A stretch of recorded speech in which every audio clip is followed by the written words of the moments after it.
আসসালামু আলাইকুম। মাস্টার গার্ডেনের পক্ষ থেকে আপনাদের জানাই আন্তরিক অভিনন্দন ও শুভেচ্ছা।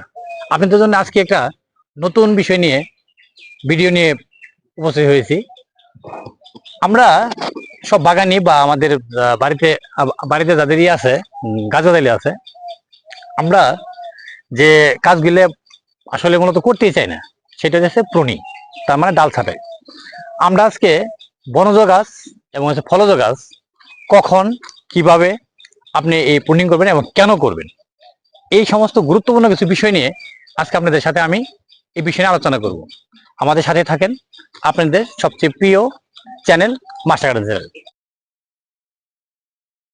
দেন যে আমরা যে সমস্ত ফলজ বনজ গাছ লাগাই, সেখান থেকে বছরে যদি আমরা ভালো কোনো ফলন পেতে চাই, ধরেন সেটা কাঠে যদি আমরা খুব ভালো বেশি পেতে চাই, যে ভালো গাছটার শেপ সুন্দর হবে, গাছটা আরো ভালোভাবে বর্ধন হবে, এই চিন্তা যদি করি, আর যদি প্রতি বছরই একটা গাছে পর্যাপ্ত পরিমাণে ফুল ফল আনতে চাই, তাহলে আমাদের অবশ্যই প্রুনিং করা, তার মানে গাছের ডাল ডাল ছাঁটাই করা অত্যন্ত জরুরি। কেন আমরা ছাঁটাইগুলো করব, আর কিভাবে করব, আর কখন করব, এই তো নিয়ে আমরা আজকে কথা বলবো। তো প্রথমেই ছাঁটাই করার পূর্বে আপনাকে যেটা নিতে হবে সেটা হচ্ছে এরকম একটা শিকেচার বা প্রোনার, যেটা দিয়ে গাছের মৃত ডালগুলো কাটানো যায়। মতো গেছে গাছটাকে সুন্দর একটা শেপ দেওয়ার জন্য, গাছের ভিতরে যেন আলো বাতাস সহজে আসা যাওয়া করতে পারে। যদি আপনি গাছে সহজে আলো বাতাস আসা যাওয়া করতে না পারে, তাহলে ওই গাছে জীবাণু আক্রমণ করবো, বিশেষ করে ফাঙ্গাল আক্রমণ করবো। আর ফাঙ্গাল আক্রমণ করলে ওই গাছে গ্রোথ কমে যাবে এবং ভালোভাবে ফলন আসবে না।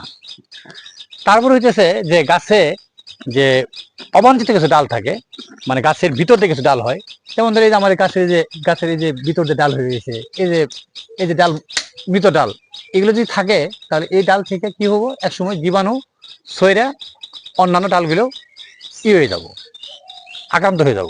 এখানে আমরা এই যে লিচু গাছে এই ডালগুলো কিন্তু মারা গেছে, যদি আমরা এই ডালগুলো রেখে দিই, তাহলে এখান থেকে জীবাণু সইরা ভালো ডালগুলোতেও ছড়াবে।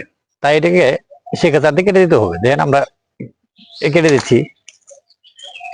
আর তারপরে আরেকটা বিষয় খেয়াল করেন যে এই গাছে কিন্তু কোনোভাবেই আলো বাতাস কিন্তু সঠিকভাবে ঢুকতেছে না। যদি আলো বাতাস সঠিকভাবে না ঢুকে, তাহলে এখানে কোনোভাবেই আগামী বছর ভালো ফলন আসবে না।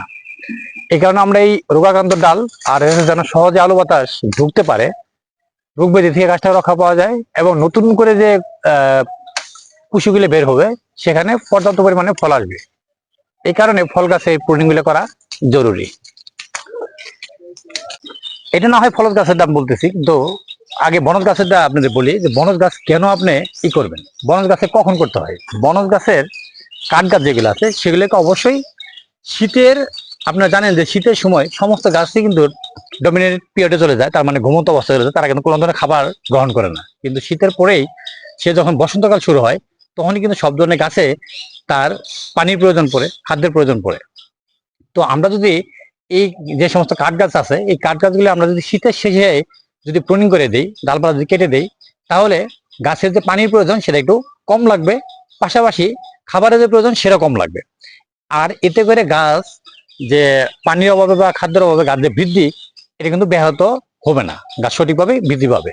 সবচেয়ে যে বড় উপকার হবে আপনাদের, সেটা হইতেছে যে এই ডালপালাগুলো যদি কেটে দেন, তাহলে বৈশাখ জ্যৈষ্ঠ মাসে যে কালবৈশাখী ঝড়গুলো হয়, ডালের পরিমাণটা কম থাকলে আপনার গাছটা ঝরে ভাঙার সম্ভাবনা কম থাকবে।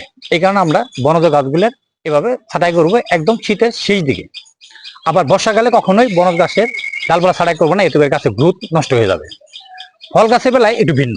ফল গাছের বেলায় যেটা হয়, যে কোনো গাছে ফল আসার পর তো ডালপালা ছাঁটাই করাই যাবে না। যখন আপনি ফল ওঠাই ফেলাবেন, হারভেস্টিং করা শেষ হওয়ার পিছেই আপনার গাছে ডালপালাগুলো ছাঁটাই করে দিতে হবে। এই মৃত ডাল আমরা কাটবো, আর হচ্ছে অবাঞ্ছিত ডাল, যে ডালগুলো কোনো প্রয়োজন নাই, গাছের ভিতরে আলো বাতাস ঢুকতে দিতেছে না, সেই ডালগুলোকে আমরা কেটে দেব। আর যখন আলো বাতাস সঠিকভাবে ঢুকবে, তখন ওই গাছের ফলনও বেশি হবে। তারপরে হচ্ছে যে গাছে দেখবেন যে কিছু কিছু ডাল থাকে, যে ডালগুলো গাছের ভিতর দিয়ে বেঁকে আবার উপর দিকে উঠছে, এবং আপনি একটা ডালের সাথে একটা ডাল ক্রস খাইতেছে, এভাবে ঘষা খাইতেছে, সেগুলোকে আমরা ডালগুলো কেটে দেব। কেটে দিয়ে কিন্তু গাছের নিচে ফেলে ফেলে রাখবো না, ওই ডালগুলো উঠাই নিয়ে আমরা অন্য জায়গায় মাটির নিচে অথবা অন্য কোনো জায়গায় রোদে ই করে দেবো, দেখে দেবো যেন রোগ জীবাণু থাকলেও গাছে যেন আর ওটা ছড়াতে না পারে। ডাল কাটলে সুবিধা হইতেছে, একদিকে ফলন বেশি বেশি হয়, আর গাছে রোগ ব্যাধি কম হয়, রোগে আক্রান্ত কম করে। এভাবে আপনারা যদি করতে পারেন তাহলে অবশ্যই আপনাদের গাছে ফলন বেশি আসবে এবং গাছও খুব সুন্দর হবে, সুন্দর একটা কাঠামো হবে। অনেকজনের বাগানে দেখবেন যে এত সুন্দর আমের গাছের শেপ একদম ছাতার মতো হয়ে আছে। লিচু গাছের হয়তো আপনার গাছটা ওইরকম হয় নাই, তখন আপনি হয়তো ভাবতে পারেন যে কি হলো আমার গাছটা এরকম হয় না। এটা মূলত আছে আপনি যদি প্রতি বছরই সঠিক নিয়মে যদি প্রুনিং গুলো যদি করেন তাহলে অবশ্যই আপনার এই গাছে শেপটাও সুন্দর হবে, ফলনও বেশি আসবে।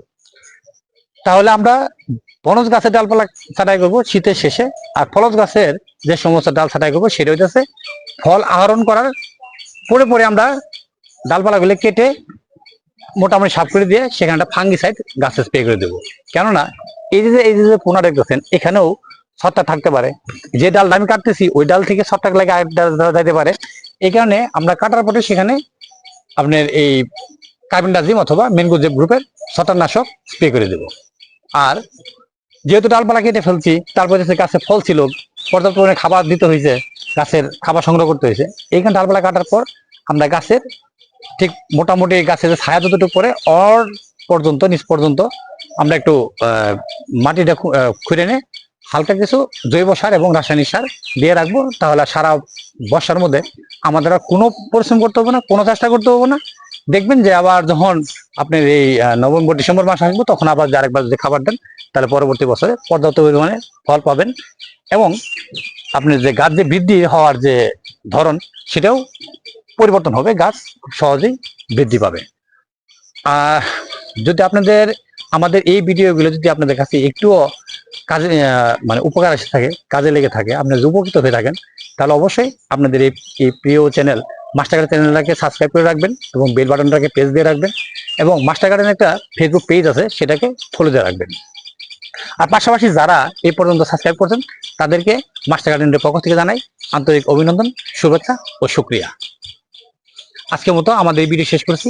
ধন্যবাদ সবাইকে। আসসালামু আলাইকুম।